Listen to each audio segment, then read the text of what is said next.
Thank you.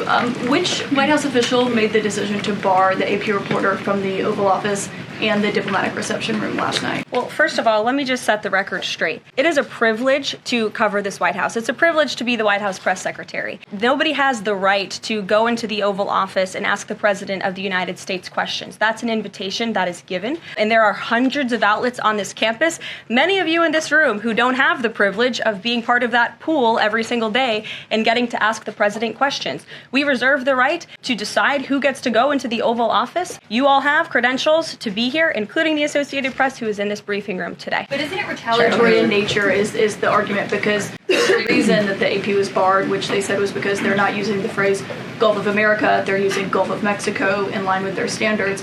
And so the question here is this setting a precedent that this White House will retaliate against reporters who don't use the language that you guys believe reporters should use? And how does that align with the First Amendment commitment that you were just talking about? I was very upfront in my briefing on day one that if we feel that there are lies being pushed by outlets in this room, we are going to hold those lies accountable. And it is a fact that the body of water off the coast of Louisiana is called the Gulf of America. And I'm not sure why news outlets don't want to call it that, but that is what it is. The Secretary of Interior has made that the official designation in the geographical identification name server, and Apple has recognized that, Google has recognized that, pretty much every other outlet in this room has recognized that body of water as the Gulf of America, and it's very important to this administration that we get that right, not just for people here at home, but also for the rest of the world.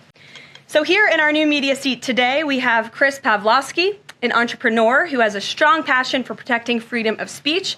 Chris started the video sharing platform Rumble in 2013 with a mission of protecting a free and open internet from censorship by big tech and governments around the globe. The platform has always been a place for independent creators to share their authentic opinions, and they have always included President Trump, in contrast to the way he was censored by other platforms in years past. Since its founding, Rumble has grown exponentially, recently marking 67 million monthly active users. It's a lot of users. If you're watching right now and interested in sitting in this seat, you can apply whitehouse.gov/new-media.